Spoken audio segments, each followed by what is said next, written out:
আল্লাহ রাব্বুল আমিন বলছেন, ও আমার হাবিব, আপনাকে আমি আল্লাহ রাব্বুল আমিন দায়িত্ব দিলাম, আপনি জানান, ওয়াযাক্কির ফাইন্না যিকরা তানফাউল মুমিনিন।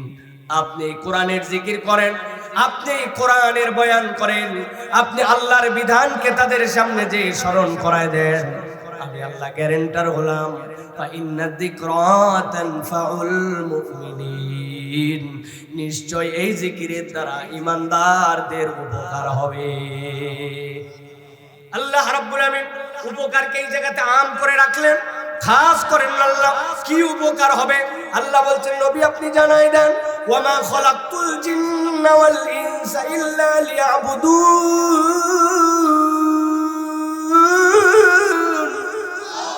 আল্লাহ বলছেন, নবী আপনি জানাই রাখেন, নিশ্চয় আমি জিন আর ইনসানকে কেবলমাত্র আমার জন্য, আমার ইবাদতের জন্য সৃষ্টি করেছি।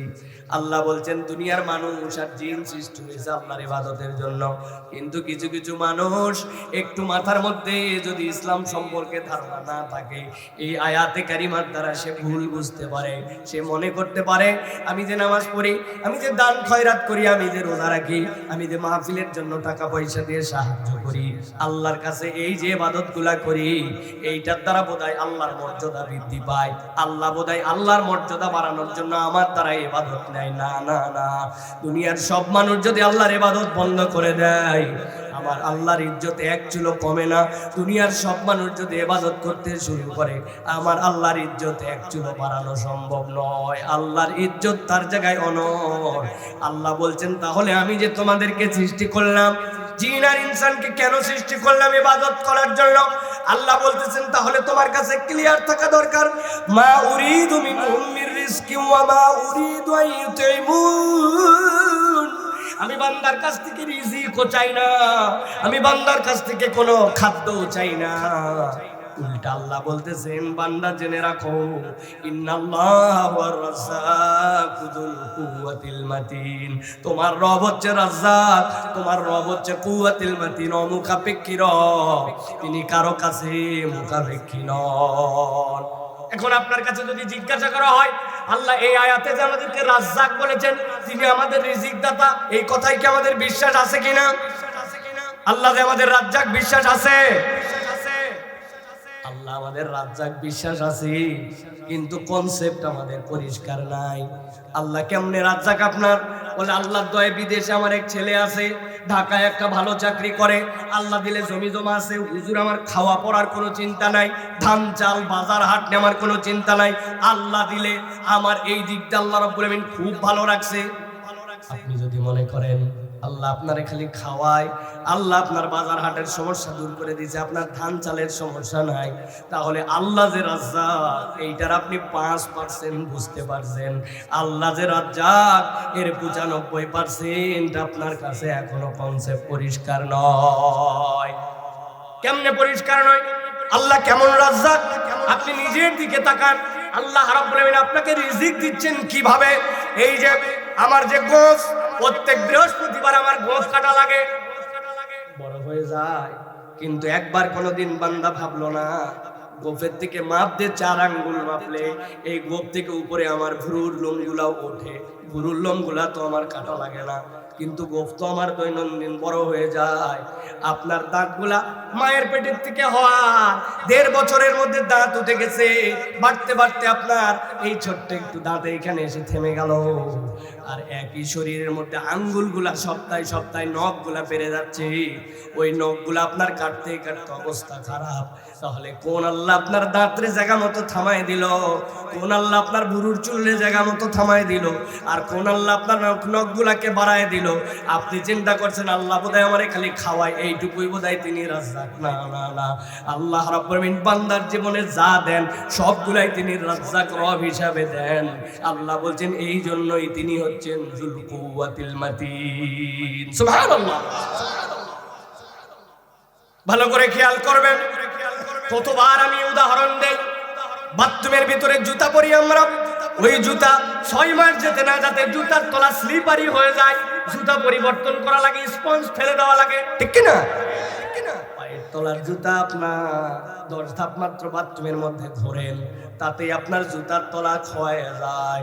70 বছর বয়স হয়ে গেল, 10% সময় মাত্র আপনি জুতা পরছেন, স্যান্ডেল পরছেন, আর বেশিরভাগ সময় খালি পায়ে মাঠে ঘুরছেন, খালি পায়ে খেলাধুলা করছেন, খালি পায়ে ধান লাগাইছেন, খালি পায়ে মসজিদে গেছেন, খালি পায়ে বাড়ির মধ্যে ঘুরছেন। একবার মাথা দিয়ে একটু কল্পনা করে দেখেন, পায়ের নিচের স্যান্ডেল বাথরুমের ভিতরে 10 ধাপ ঘুরতে ঘুরতে 6 মাসে ক্ষয় যায়, আর আপনার আমার পায়ের তলা কেমন আল্লাহ নিয়ন্ত্রণ করে রাখলেন। এত হাঁটলাম, কোনোদিন পায়ের তলা তো ক্ষয়া, আমার তো কোনোদিন ব্লিডিং হলো না। ওইভাবে জুতার হিসাবে যদি পায়ের তলাও ক্ষয়তো, তাহলে গুঞ্জরের মাহফিলে আজকে যাদের 50 বছর বয়স, এদের দেহ আসার কথা না, খালি কাল্লা ঘোরার কথা। কথা বুঝছেন নি ভাই? আমার আল্লাহ রাব্বুল আমিন বলছেন, বান্দা একটু হিসাব করো, ইন্নাল্লাহু হুয়ার রাজ্জাকু যুল কুওয়াতিল মাতিন। ও বান্দা, তোর রব হচ্ছে রাজ্জাক। রাজ্জাক ঠান্ডা মাথায় একটু বুঝিস।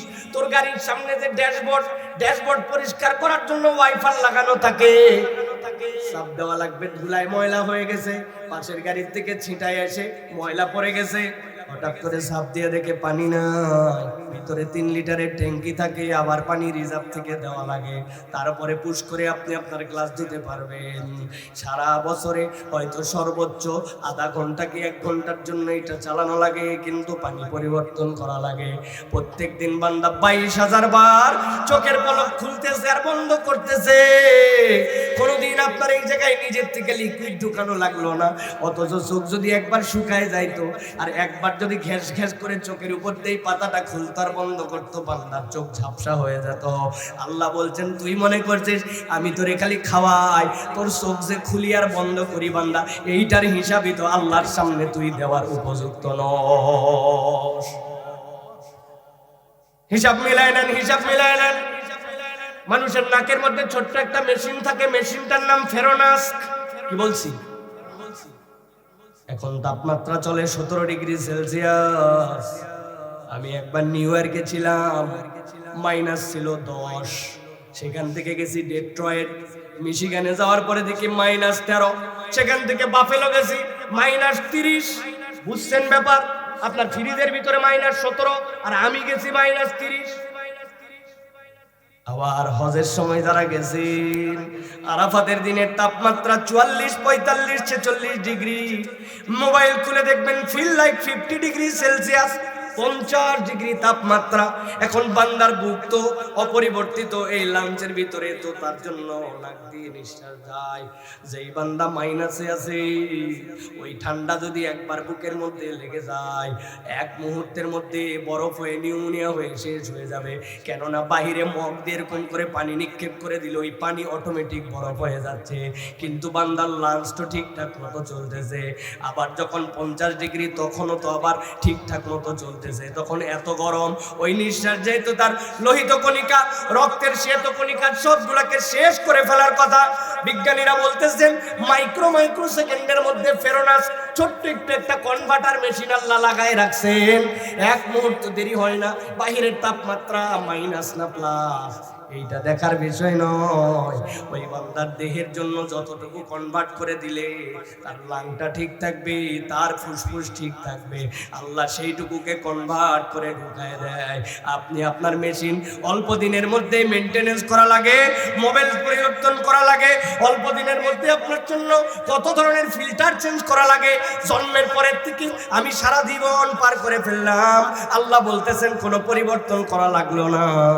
তুই বান্দা মনে করছিস তোরে আল্লাহ খালি খাওয়ায়, এইটুকুই বোধহয় রাজ্জাক। আল্লাহ বলছেন, ইন্নাল্লাহা হুয়ার রাজ্জাকু যুল কুওয়াতিল মাতিন। তুই তোর রব রাজ্জাককে চিনতে পারিস নাই। যদি আল্লাহকে চিনতে পারেন, যে কান রব্বুল আলামিন আপনাকে দিয়ে দিলেন, যে চোখ আল্লাহ দিয়ে দিলেন, আল্লাহ জিজ্ঞাসা করলেন নবী ওই বান্দাকে যে আপনি জিজ্ঞাসা করেন আমি রব্বুল আমিন তারে 2টা চোখ দিছি কিনা, আমি রব্বুল আমিন তার জন্য 2টা ঠোঁট দিছি কিনা।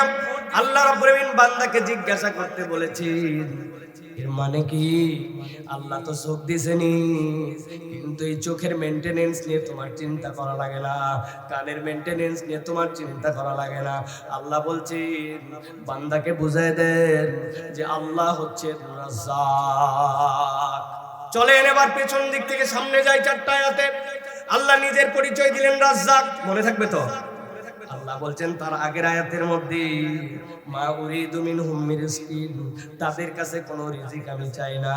ওয়া মা উরিদু মিনহুম আইয়ুতঈমুন, আমি তাদের কাছে কোনো খাদ্যও চাই না। তার উপরের আয়াতে আল্লাহ বললেন ওয়া মা খলাকতুল জিন্না ওয়াল ইনসা ইল্লা লিয়াবুদুন, আমি জিন আর ইনসানকে কেবল আমার ইবাদতের জন্য সৃষ্টি করেছি। তার উপরের আয়াতে আল্লাহ বললেন ওয়াযাক্কির ফা ইন্না যিকরা তানফাউল মুমিনিন, আপনি জিকির করেন, এই কোরআন জানান, কোরআনের আয়োজন অব্যাহত রাখেন, এই মাজালিসুল জিকির কায়েম করেন, নিশ্চয়ই আল্লাহ এর দ্বারা উপকার দিবেন। উপকারকে আল্লাহ এই জায়গাতে আম করে রাখছেন, কি কল্যাণ দিবেন আল্লাহ প্রকাশ করেন নাই। আর শেষের আয়াতে বলছেন আল্লাহ হচ্ছেন রাজ্জাক, তার মানে আল্লাহ বান্দার যত ধরনের কল্যাণ লাগবে সবগুলাই বান্দার জীবনে দিয়ে দিতে পারেন। কার জানি বাচ্চাটা কথা শোনে না, কার যেন স্বামী স্ত্রীর মধ্যে বনিবনা হয় না, কার যেন যা কামাই রুজি করে সেইটাতে হয় না। এমন গোপন রোগ আছে যে গোপন রোগটা ডাক্তারের কাছে বলার পরেও সারে না। এমন ধরনের পারিবারিক সমস্যা আছে দুনিয়ার মানুষ উপরে দেখে হাসি, ভিতরে ভিতরে জ্বলে জ্বলে শেষ হয়ে যায়। দুনিয়ায় এত উপকার করে যে পরিমাণ ইজ্জত পাওয়ার কথা সে পরিমাণ ইজ্জত পায় না, স্বামী স্ত্রীর বনিবনা যায় না। আপনার হেন কোনো সমস্যা নাই যে এই সমস্যায় মানুষ নাই। আল্লাহ বলছেন আমি কোনো সমস্যাকে স্পেসিফিক করলাম না, তবে আমি রাজ্জাক, তোর সবগুলা পূরণ করতে পারি। আর আমি জানাই রাখলাম ফাইন্না যিকরা তানফাউল মুমিনিন, এই জিকিরের দ্বারা আল্লাহ যেমন ইচ্ছা তেমন তোর জন্য কল্যাণ দিয়ে দিবে। সুবহানাল্লাহ। তাহলে এবার বুঝতে থাকলে বলেন, এই যে বসলাম এসে, আর কেউ বসলো না, এই দুই দল এক তো না, যারা টোটা ফাটা নানান অজুহাতে দুনিয়াবি কারণে এরকম আয়োজন হওয়ার পরে আসলো না, আর যারা আসলো দুই দল এক নয় ভাই। এখানে যারা বসে আছেন তারাও ঘরে থাকতে পারতেন, এখানে যারা আছেন তাদের হাতেও অ্যান্ড্রয়েড ফোন আছে, এখানে যারা আছেন তাদেরও বাড়িতে যাই শুয়ে থাকলে কেউ কিচ্ছু বলতে পারতো না।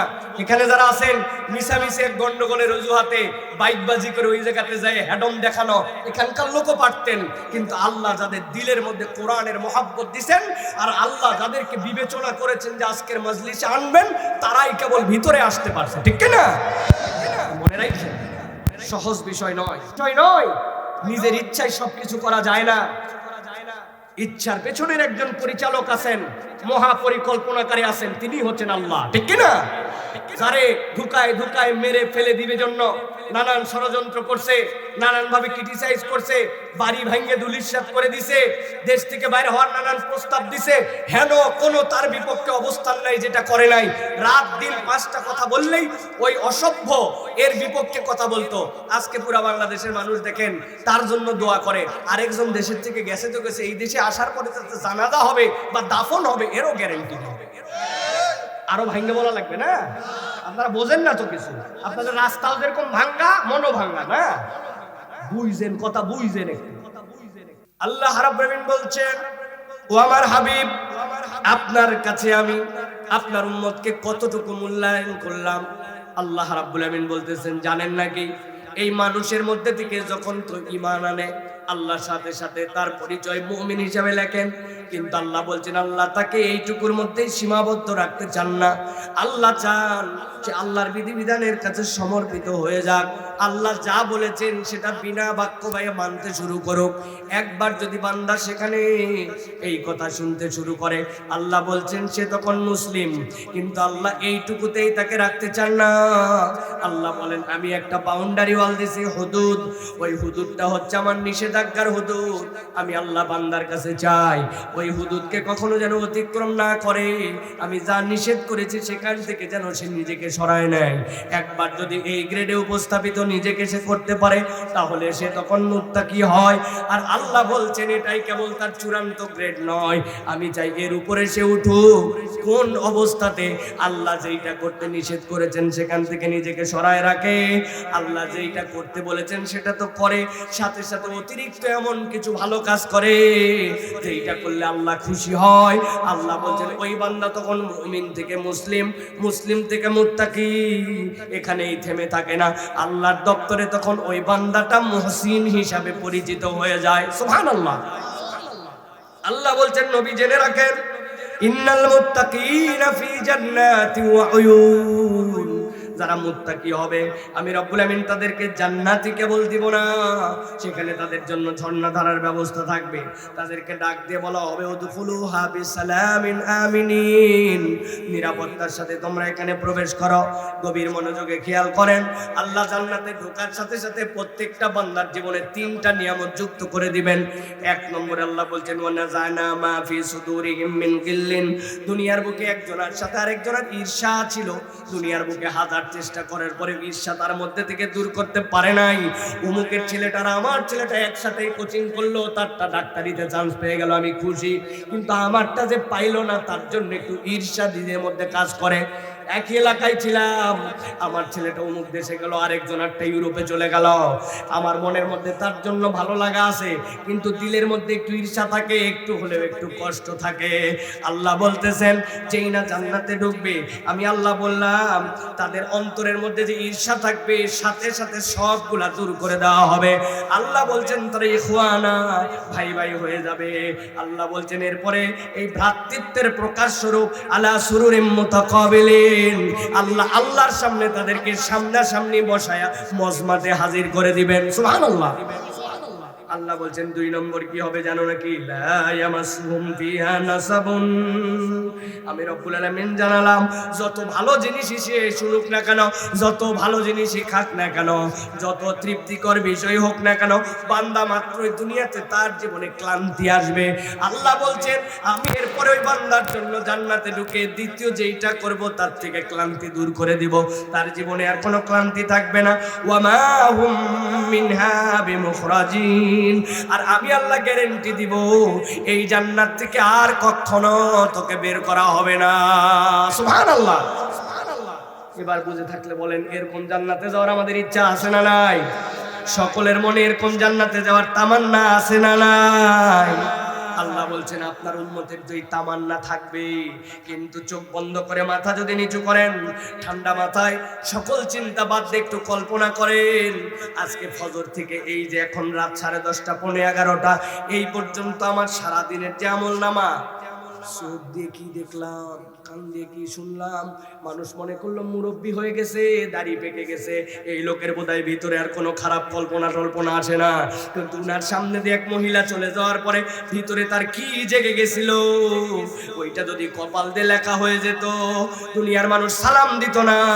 দুনিয়ার মানুষ যদি জানতো তার চোখের গুনাহ কি, একাকী ঘরের গুনাহ কি, তার নামাজ তরকের গুনাহ কি, নামাজ পড়া অবস্থায় তার দিলের অবস্থা কি, তার বাহিরের বাহ্যিকতা আর পরিবারের মধ্যে তার হাল কি, আল্লাহ বলতেছেন এইগুলা জানলে জান্নাত তো দূরের কথা, জাহান্নামেও জায়গা হয় কিনা বান্দার মনে এই ভয় আসার কথা, ঠিক কিনা? আল্লাহ বলছেন নবী আপনি জানাই দেন যারা জান্নাতে যাওয়ার জন্য এই ঘটনাগুলো শোনার পর আগ্রহ করবে তাদেরকে একটা আশার বাণী আমি আল্লাহর পক্ষ থেকে দিচ্ছি, নাব্বি ইবাদি আন্নী আনাল গফুরুর রহিম। আমার বান্দাকে আপনি জানায় রাখেন, হতাশ হোস না বান্দা, হতাশ হোস না, আমার বান্দাকে জানান আনাল গফুরুর রহিম, বান্দা তোর যত গুনাহ থাক না কেন যিনি সব গুনাহ ক্ষমা করে তোর প্রতি দয়া করতে পারেন তিনি তোর রব, তিনি তোর আল্লাহ। আল্লাহ বলছেন নবী জানান ওই বান্দাদের কাছে যারা জান্নাতে যেতে চায়, আর আল্লাহ রাব্বুল আমিন নিজেকে গফুর বললেন, ওই রবের জন্য তাদের সাথে একটা সম্পর্ক বানাতে চাই, তারা কি একটা কাজ করতে রাজি কিনা? আল্লাহ বলতেছেন নবী বলেন আফালা ইয়াতুবুনা ইলাল্লাহ, তোমরা কি আল্লাহর কাছে ফেরত আসবে না? ওয়া ইস্তাগফিরুনাহু, আর তার কাছে কি ক্ষমা চাইবে না? আল্লাহু গফুরুর রহিম, আর তোর আল্লাহ তো গফুর, তোর আল্লাহ তো রহিম। আল্লাহ বলতেছেন ওই জান্নাতে যেতে চাইলে আল্লাহর কাছে ফেরত আসতে হবে আর আল্লাহর কাছে ক্ষমা চাওয়া লাগবে, ঠিক না? নবীকে বলতেছেন নবী আপনি জানান কুল ইয়া ইবাদিয়াল্লাযিনা আসরাফু আলা আনফুসিহিম, তোমরা যারা অন্তরের উপর বাড়াবাড়ি করেছো, লা তাকনাতু মির রাহমাতিল্লাহ, আল্লাহর রহমত থেকে নিরাশ হয়ে যেও না। ইন্নাল্লাহা ইয়াগফিরুয যুনুবা জামিআ, তোর জীবনে যত গুনাহ তিনি ক্ষমা করতে পারেন, তিনি হচ্ছেন তোর রব আল্লাহ। আল্লাহ বলছেন নবী আপনি বলেন ইন্নাহু হুয়াল গফুরুর রহিম, তিনিই তো গফুর, তিনিই তো রহিম। আল্লাহ বলছেন নবী বলেন ওয়া আনিবু ইলা রাব্বিকুম ওয়া আসলিমু লাহু, আল্লাহর দিকে দিলটা জুড়ায় দে, তার কাছে মাথা নোয়ায় দে। মিন ক্বাবলি আইয়াতিয়াকুমুল আযাব সুম্মা লা তুনসারুন, আল্লাহর আযাব চলে আসার আগে তুই ফেরত আয়। যদি একবার আযাব চলে আসে তাইলে কিন্তু আর কেউ তোরে সাহায্য করতে পারবে না। এই আয়াতগুলো আমাদেরকে প্রমাণ করে আল্লাহ বান্দাকে জাহান্নামে নেওয়ার জন্য সৃষ্টি করেন নাই, আল্লাহ বান্দাকে জান্নাতে নেওয়ার জন্যই সৃষ্টি করেছেন। আল্লাহ চান তার বান্দা জান্নাতে যাক, কিন্তু আল্লাহ শর্ত দিবেন যে আল্লাহর কাছে জান্নাতে যেতে হলে আল্লাহর কাছে ক্ষমা নিয়ে যাওয়া লাগবে। ঠিক কিনা ভাই?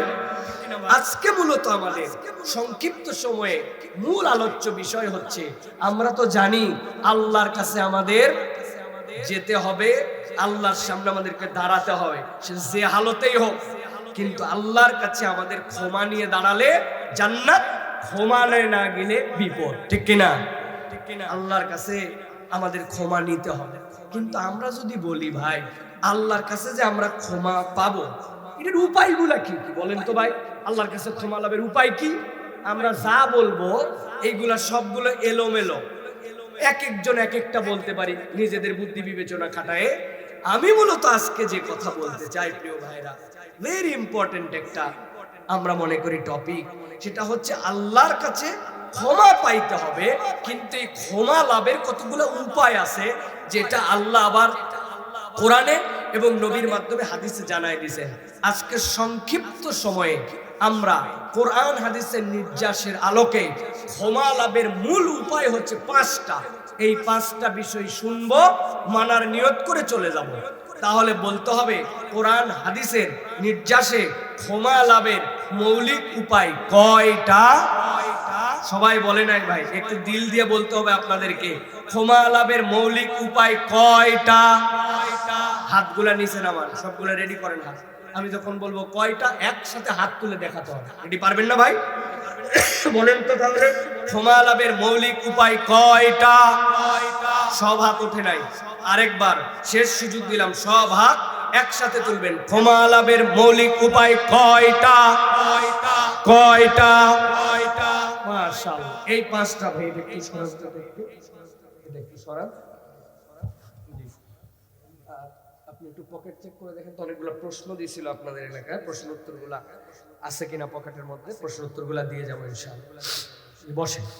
তাহলে আমরা ক্ষমা লাভের মৌলিক উপায় কয়টা বলবো আজকে? 5টা। আমরা এটা খালি শুনবো না মানার নিয়ত করে যাব? ইনশাআল্লাহ। সবাই আওয়াজ করে বলেন ইনশাআল্লাহ। আল্লাহ কবুল করুন। বসেন বসেন বসেন। তাহলে আমরা এই 5টা বিষয় শুনবো এবং নিজেরা বুঝবো, প্রয়োজন অন্যকে জানাবো যে আল্লাহর কাছে আমরা ক্ষমা নিয়ে আমরা জান্নাতে যেতে চাই। রাজি আছিস ইনশাআল্লাহ? 1 নম্বরে, বান্দা যদি আল্লাহর কাছে ক্ষমা চায় তাহলে ওই বান্দার জীবনে প্রথম যে ক্ষমা লাভের উপায় সেটা হচ্ছে ঈমান এবং নেক আমল। একসাথে বলতে হবে ঈমান নেক আমল। ঈমান মুখস্থ করতে হবে, আমি কিন্তু ধরবো আবার, ঈমান নেক আমল। আল্লাহ রাব্বুল আলামিন বলছেন ওয়াদাল্লাহুল লাযীনা আমানু ওয়া আমিলুস সলিহাতি মিনহুম মাগফিরাতাও ওয়া আজরান আযীমা। আল্লাহ বলছেন দুনিয়ার মানুষ মানুষের সাথে ওয়াদা করে, কিন্তু মানুষ মানুষের ওয়াদা অনেক সময় ইচ্ছা থাকলেও রাখতে পারে না। কথা ঠিক কিনা? ভুলে যায়। আপনি বাজারে যাওয়ার সময় ছেলে বলছে আমার জন্য ললিপপ আনবেন, আরেকটা চকলেট আনবেন, আপনি বলছেন ইনশাআল্লাহ নিয়ে আসবো। বাজার টাজার করার ঠেলায় কিসের ললিপপ আর কিসের চকলেট। আপনার বাচ্চার কিন্তু আপনি বাজার থেকে ইলিশ মাছ আনছেন নাকি গরুর গোস্ত আনছেন এইগুলা টার্গেট না। ও জানে বাপ গেছে একটা ললিপপ তার দরকার, মাছ কিনছেন 5,000, কিন্তু 5 টাকার ললিপপ আনতে অনেক সময় বাপ ভুলে যায়। কথা ঠিক কিনা? বউরে বলছেন মোহব্বত খুব বাইরে গেছে, হাতের দিকে তাকায় বলছে না আরে তোমার এই বালাটা তো চিকন হয়ে গেছে ব্যবহার করতে করতে, কবে তোমার বালা দিয়েছিলাম, এবার খালি আল্লাহ দিলে ধান উঠুক আমার, এবার খালি একটু হাতে টাকা আসুক, তোমার ওই বালা আর চলবে না, নিয়ে যাই আরো কিছু সোনা যুক্ত করে ওইটা একটু মোটা করে তোমার বালা বানান লাগবে। হঠাৎ করে খবর পাইছে সোনার ভরি 2,02,000। এরপরে তো বইয়ের বালার দিকে তাকাই না। আছে না ভাই? প্রিয় ভাইরা, দুনিয়ার মানুষ এরকম ওয়াদা করে কিন্তু ওয়াদা ভুলে যায়। আল্লাহ বলতেছেন ওয়াদাল্লাহুল্লাযীনা আমানু, আমি আল্লাহ তো ওয়াদা করলাম ভুলার জন্য নয়। আমার যে ইমানদার বান্দারা থাকবে 1 নম্বর কোয়ালিটি হবে তাদের ঈমান, ওয়া আমিলুস সলিহাত। আর ঈমান আনার পরে বসে থাকবে না, ওই ঈমানের সাথে আমলে সলে করতে শুরু করবে। নবী আপনি জানায় রাখেন মিনহুম মাগফিরাতাও ওয়া আজরান আযীমা। ওর ঈমানের সাথে আমলে সলে যখন যুক্ত হবে আমি আল্লাহ অটোমেটিক তার জন্য ক্ষমা করব। আর কেবল ক্ষমাই করব না, আমি রব্বুল আমিন তার জন্য জান্নাত লিখে দিব। এখন এখানে যারা আছি আমরা তো ইমানদার মোটামুটি নাকি ভাই? আমলে সলেও তো আমরা করি, তাই তো ভাই? কি আমলে সলে করি? হুজুর নামাজ পড়ি, রোজার মাসে রোজা রাখি, হজ একবার করছে, যাকাত ফরজ হলে যাকাত দেই। আপনি আমি বিরাট ধারণা নিয়ে আসি নামাজ রোজা হজ যাকাত এইগুলাই আমাদের নেক আমল, তাই তো? সব সময় ঠিক নয়। আপনি বুঝেন নাই নামাজ রোজা হজ যাকাত মৌলিক ভাবে আপনার জন্য নেক আমল না? আশ্চর্য কথা।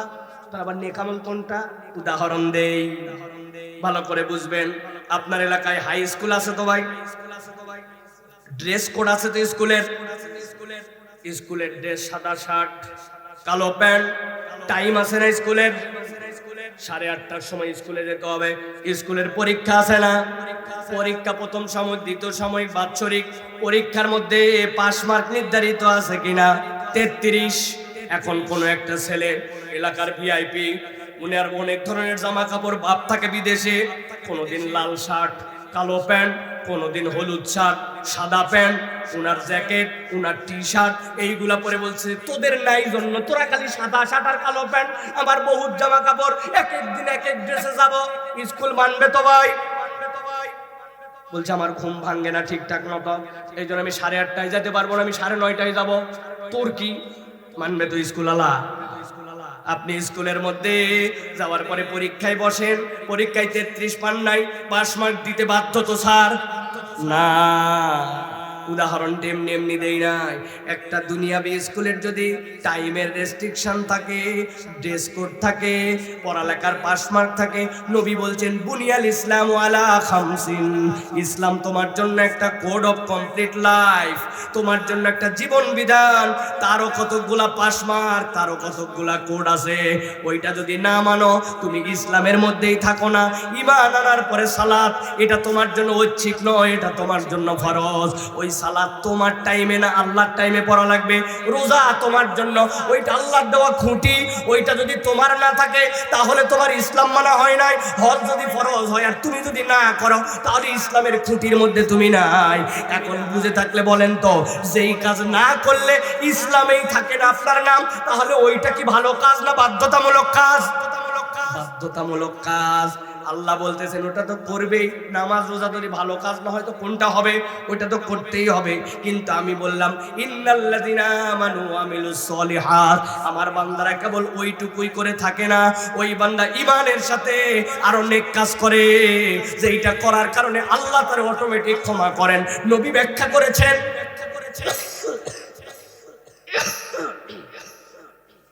নবীজি সাল্লাল্লাহু আলাইহি ওয়াসাল্লাম ব্যাখ্যা করেছেন কমসে কম 6টা কাজ আছে তোমার। লিল মুমিনি আলাল মুমিনি সিত্তু খিসাল। হাঁচি ফেলছে আলহামদুলিল্লাহ বলছে, তুমি ইয়ারহামুকাল্লাহ বলছো।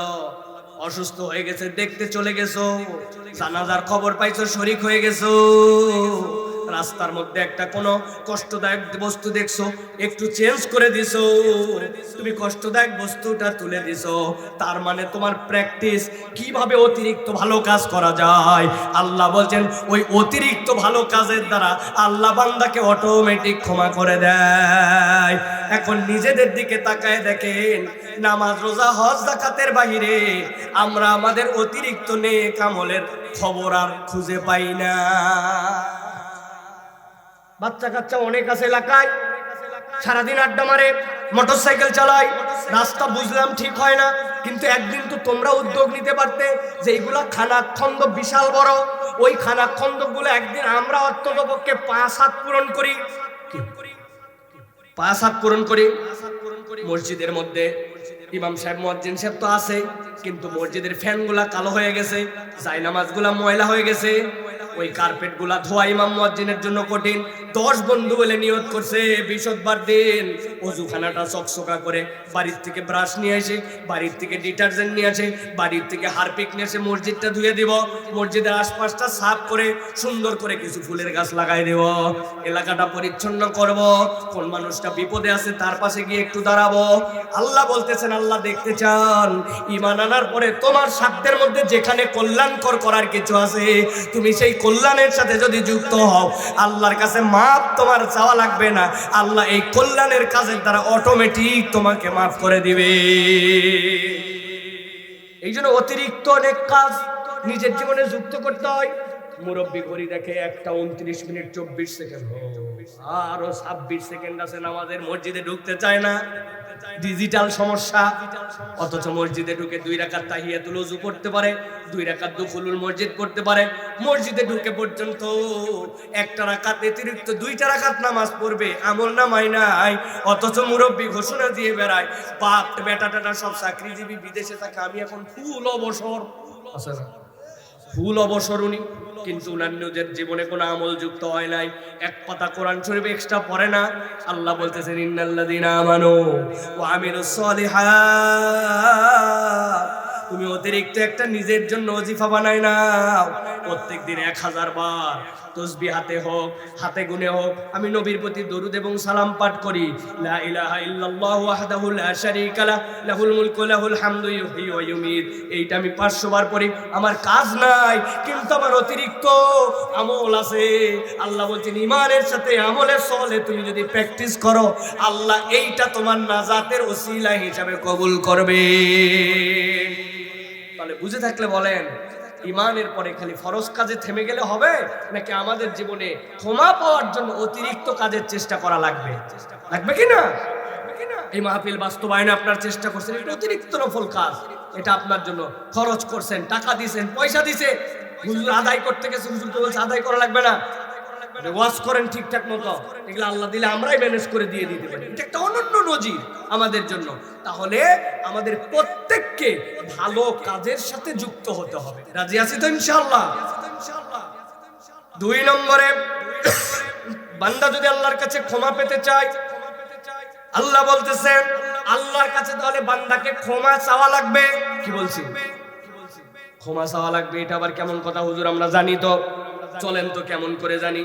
আল্লাহ কি বলতেছেন দেখি। আল্লাহ সূরা নিসার মধ্যে বলতেছেন, ওয়া মান ইয়ামাল সুআন আও ইয়াজলিম নাফসাহু সুম্মা ইস্তাগফিরিল্লাহ ইয়াজিদিল্লাহা গফুরুর রহিমা।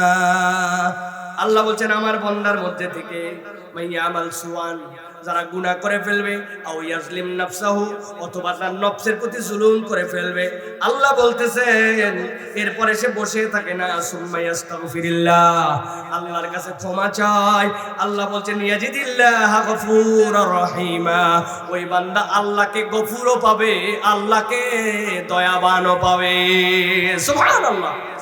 তার মানে আল্লাহ বুঝাতে চান, বান্দা তুই আল্লাহর কাছে ক্ষমা চাওয়া লাগবে, তোর অপরাধ স্বীকার করে আল্লাহর কাছে ক্ষমা চাওয়া লাগবে, ঠিক কি না? ঠিক কি না হুজুর? আমরা তো ক্ষমা চাই কেমনে? আসসালামু আলাইকুম ওয়া রাহমাতুল্লাহ, আসসালামু আলাইকুম ওয়া রাহমাতুল্লাহ, আল্লাহ আস্তাগফিরুল্লাহ। বাবারে, এমন জোরে যে আস্তাগফিরুল্লাহ আস্তাগফিরুল্লাহ আস্তাগফিরুল্লাহ বলছে, ফেরেশতাও ঠিক মতো বোঝে নাই যে কি বলছে। কথা বলেন। আল্লাহর কাছে ভুল আর অপরাধে তামাম জীবন বরবাদ। মরা আর জাহান্নামের মধ্যে কোনো পার্থক্য নাই। কিন্তু আল্লাহর কাছে ইস্তেগফার যেটা করছি আমি, ওই ইস্তেগফারটা স্বয়ং একটা বেয়াদবি, ঠিক কি না? ঠিক কি না? আপনি ঠিক তো বলছেন কিন্তু না বুঝে। আপনারা দুইটা উদাহরণ দিয়ে বুঝাই। আপনার বয়স হয়ে গেছে 70, ইউনিয়ন পরিষদে গেলে আপনি এখন বয়স্ক ভাতা পাবেন। একজন পরামর্শ দিছে, যাও চেয়ারম্যানের কাছে যাও, যাওয়ার পরে তোমার বয়স্ক ভাতার কার্ডটা বানাও। আপনি এখন চেয়ারম্যানের কাছে গেছেন, বুঝেন কিন্তু কি জন্য? বয়স্ক ভাতার কার্ডের জন্য। যাওয়ার পরে চেয়ারম্যানের রুমের বাইরে যারা ছিল, ভাই চেয়ারম্যান আছে, আসে বসেন, আগে ঢুকেন না, বসেন। চেয়ারম্যান কি জন্য আইছেন? বয়স্ক ভাতার জন্য কথা বলতে। আমাকে চেনে? চেয়ারম্যান সাহেব অনেকক্ষণ পরে ভিতরের কাজ শেষ করার পরে বলছে ওনাকে ডাক দাও। উনি চেয়ারম্যান সাহেবের কাছে গেছে, বয়স্ক ভাতার আবেদন, কাজ কাম করতে পারে না, এইটা হলে তার জন্য বিরাট বড় আসান হবে, বসে বসে কিছু টাকা পাবে, বসে বসে রেশন পাবে, চাল পাবে। চেয়ারম্যানের কাছে ঘরে ঢোকার পরে, আসসালামু আলাইকুম চেয়ারম্যান, কেমন আছো? আমার কিন্তু বয়স 70 হয়ে গেছে, এখন আমার একটা বয়স্ক ভাতার কার্ড লাগবে, তুমি মেহরবানি করে দ্রুত ব্যবস্থা করো। গেলাম, আসসালামু আলাইকুম। চেয়ারম্যান বলবে, পাগলাটা কোথা থেকে আসছে রে? ধর তো ধর। কি বললো রে? ভালো করে বোঝেন। সাধারণ আপনার গ্রামের এক চেয়ারম্যান, 5000 ভোট যার এরিয়া, কে পোষে না তারে, কিন্তু তার কাছে আপনার একটা বয়স্ক ভাতার কার্ডও তার হাতে নাই। বয়স হলে আপনি সিস্টেমে গেলে অটোমেটিক পাবেন, কিন্তু আবেদন দেওয়ার সময় যদি এরকম একটু বেয়াদবের মতো ঝরঝর করে বলেন, চেয়ারম্যান সহ্য করতে পারে না, বলে পাগলাটা কোত্থেকে আসছে, বেয়াদবটা কোত্থেকে আসছে, আর আমার তামাম জীবনের গুনাহ ক্ষমা নেব। আল্লাহ বলেন আল্লাহর কাছে ক্ষমা চাওয়া লাগবে। তাহলে আমি যদি আল্লাহর কাছে বেয়াদবের মতো চাই, বুঝে থাকলে বলেন তো এইটা কি নতুন আর একটা গুনাহ কিনা? কেমনে চাইলাম? আল্লাহ বললেন কিভাবে চাইতেন, আপনি কেমনে চাইলেন? আর এই চাওয়াটাই, ধরেন আপনি আপনার কোনো দারোগার কাছে গেছেন, আপনার কোনো একটা ছেলে অন্যায় ভাবে এসে আটকা পড়ছে, নাম ভুলের কারণে ধরা পড়ে গেছে, থানার মধ্যে আছে, কোন দারোগার হাতে। আপনার ছেলের মুক্তি দিবে কি দিবে না? আপনি গেছেন বড় কাজুমাজু করে, ওই জায়গায় যাওয়ার পর উপস্থাপিত হয়েছেন, আপনি তার সামনে কতটা বিনয়ী, কতটা আপনি তার কাছে মাইল, কতটা নরম, কথা বলতে বলতে চোখ দিয়ে পানি পড়তেছে, পারলে তার ঠ্যাং চাপে ধরবেন, কথা ঠিক কিনা? এটা না করে আপনি এখন দারোগার কাছে গেছেন, যাওয়ার পরে যদি বলেন দারোগা সাহেব আমার অমুক, আমার বেটার অমুক, আমার মেহরবানি করে তাড়াতাড়ি আমার বেটাকে আপনি বাইর করে দিবেন, বলছে আর বাপ সহ আটকা, কথা ঠিক কিনা? বুঝানোর জন্য বললাম, হিসাব মিলায় দেখেন, গুনার শেষ নাই, আমলের অবস্থা ভয়াবহ, কিন্তু আল্লাহর কাছে আদর করে দরদ নিয়া আল্লাহর কাছে ক্ষমা চাওয়ার মতো আমাদের মেন্টালিটি নাই। মানুষের কথা বাদ দেন, আমি কি আপনার সামনে বলতে পারবো জীবনে এমন একটা সিজদা আছে, টানা 20 মিনিট সিজদা দিয়েছি, চোখগুলা যেন খুলে পড়ে যায়, হাত দিয়ে আল্লাহর কাছে দোয়া করতে করতে এমন হয়েছে হাত আর রাখতে পারি না, হাত মনে হয় নেমে যায়, আল্লাহর কাছে কানতে কানতে একটা রুকুতে মনে হয়েছে মাথা ঘুরে বোধহয় পড়ে যাব।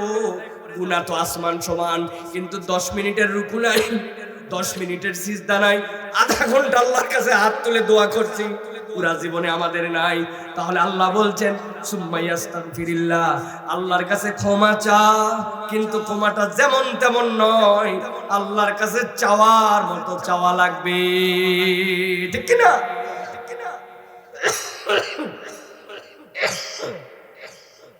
তাহলে ক্ষমা লাভের দ্বিতীয় উপায়, আজকের থেকে সিদ্ধান্ত নিতে হবে আল্লাহর কাছে ক্ষমা চাওয়ার মতো চাওয়া লাগবে। কি মুরব্বীরা রাজি আছেন তো? 3 নম্বরে আল্লাহ বলছেন নবী জানায় দেন, বান্দা যদি আল্লাহর কাছে ক্ষমা পেতে চায়, তাহলে বান্দাকে আল্লাহর কাছে তওবা করা লাগবে। অনেকেই ভাবতেছেন ক্ষমা তো চাইলাম, এর সাথে আবার তওবা কেমনে মিললো? তওবা আবার কোত্থেকে আসলো?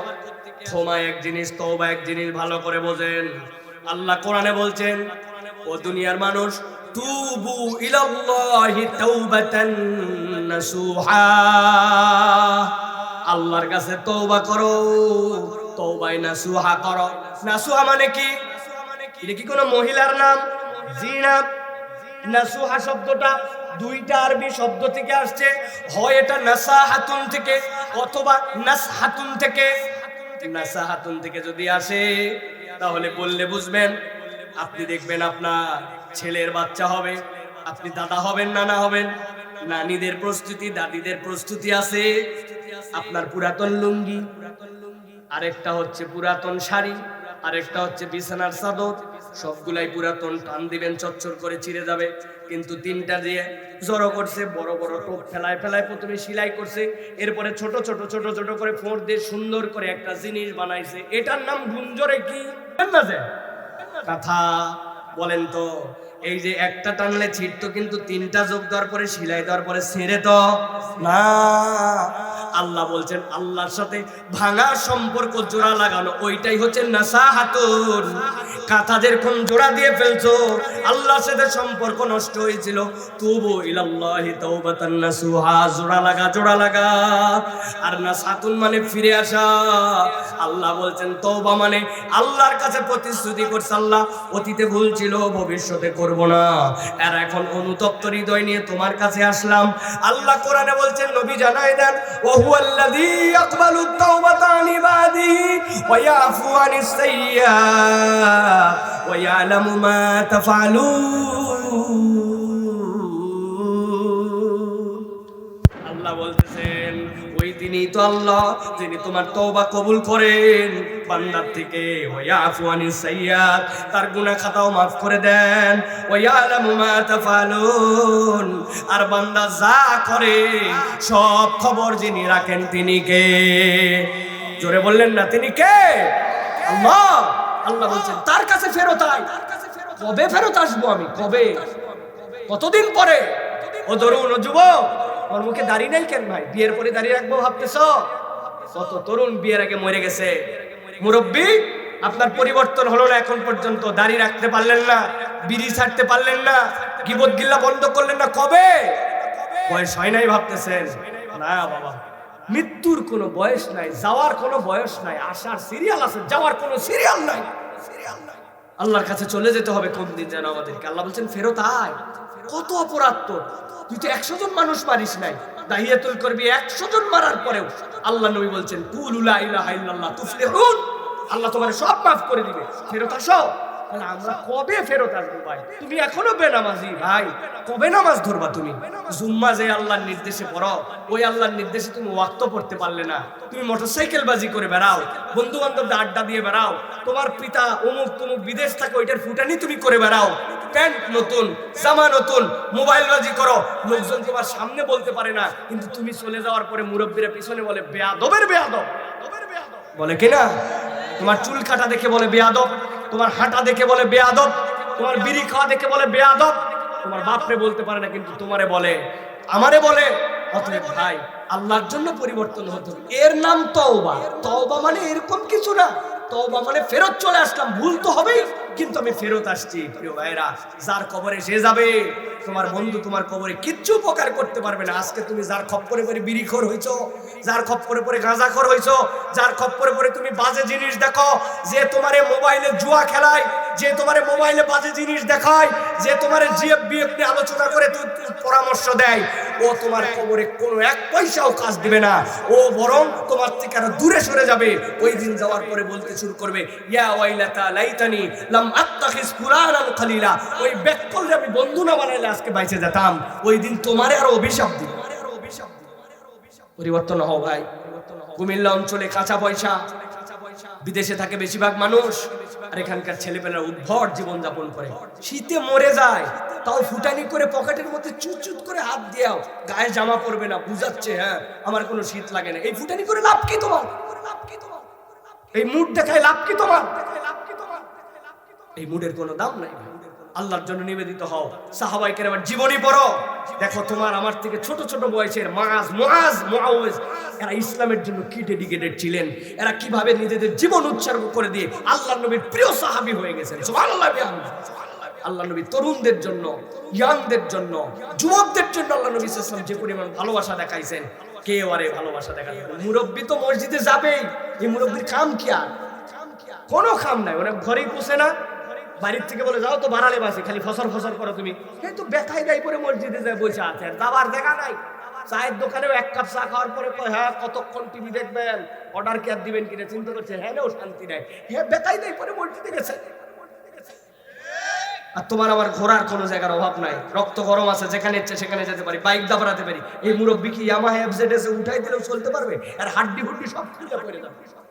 আল্লাহ আমার যৌবন দিছে, আমার পাওয়ার দিছে, সেইখানে আমি আল্লাহর জন্য নিবেদিত হয়ে গেছি, সেইখানে আমি নামাজের সময় মসজিদে হাজির হয়ে গেছি, সেই সময় আমি মিথ্যা বলি না, সেই সময় দাঁড়িয়ে রেখে দিছি, সেই সময় টাকনুর উপরে আমার প্যান্ট উঠাই ফেলছি, সেই সময় বাপ মায়ের সাথে আদব বলা হয়েছি, সেই সময় মুখের দাড়ি ছেড়ে দিছি, সেই সময় আমি আল্লাহর জন্য নিবেদিত হয়ে গেছি। কেবলমাত্র বছরে একটা মাহফিল করি না, এলাকায় মক্তব কিভাবে চালানো যায়, মুরব্বীদেরকে কোরআন শিক্ষা দেওয়া যায়, মহিলাদেরকে কোরআন শিক্ষা দেওয়া যায়, নামাজ শিক্ষার কার্যক্রম কিভাবে চালানো যায়, কিভাবে অসহায়দেরকে স্বাবলম্বী করে দেওয়া যায়, কিভাবে অসহায় মানুষের বিবাহে তাদের জন্য হেল্প করা যায়, ঋণগ্রস্ত কারাগার থেকে মুক্ত করে দেওয়া, 10 জনকে 10টা এমন জিনিস দান করে দেওয়া যেটার দ্বারা সে কর্মসংস্থানে চলে যাবে, এই প্ল্যান করা যায়। এলাকাকে কিভাবে আলোকিত করা যায়, কিভাবে তরুণদের মধ্যে শিক্ষা কার্যক্রম বাড়ানো যায়, কিভাবে এই মানুষগুলোর দ্বারা রাস্তাঘাট পরিষ্কার করা যায়, কিভাবে রাস্তাঘাটগুলো যতদিন নষ্ট হোক নিজ উদ্যোগে এটাকে ঠিক করা যায়, কিভাবে আমরা আমাদের এলাকাকে আলোকিত করব, এই ফিকির না তোমার থাকবে। সাথে সাথে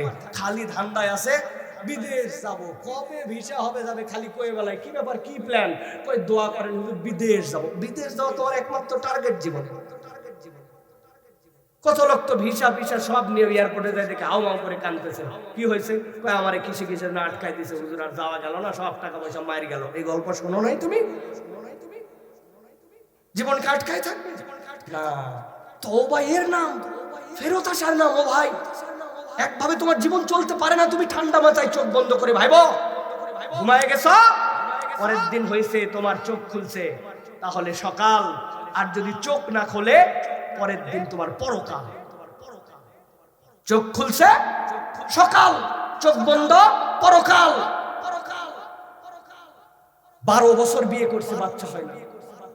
12 বছর 7 বার হজ করছে, কানাই কাবার গিলাপ ধরে কাঁদছে, আল্লাহ একটা বাচ্চা দিছে।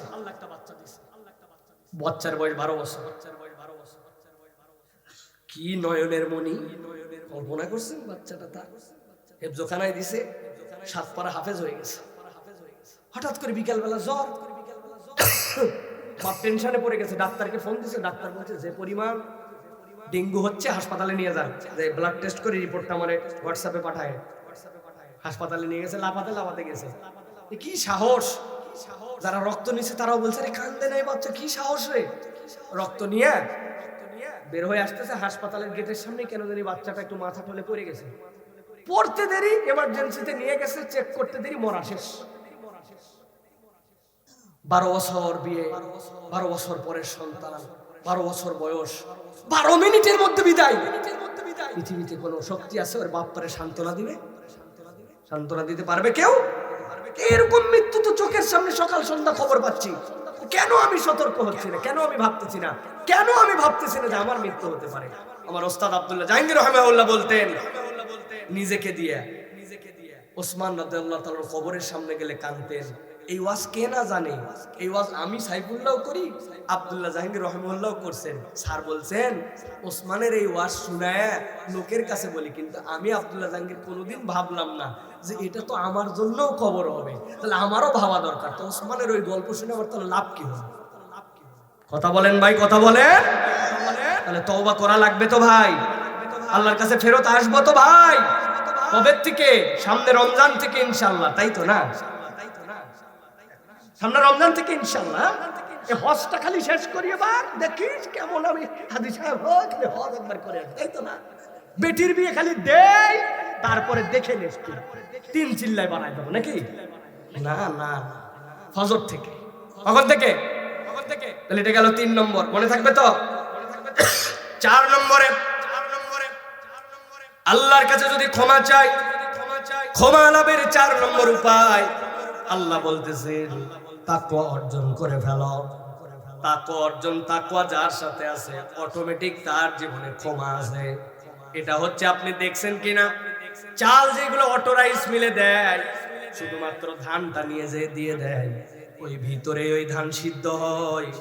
ওই পাইপের মধ্যে আপনি বুঝবেন না যে এত উঁচু কেন পাইপ, আসলে এটা একটা টাইম ডিউরেশনের জন্য এটা বানাইছে।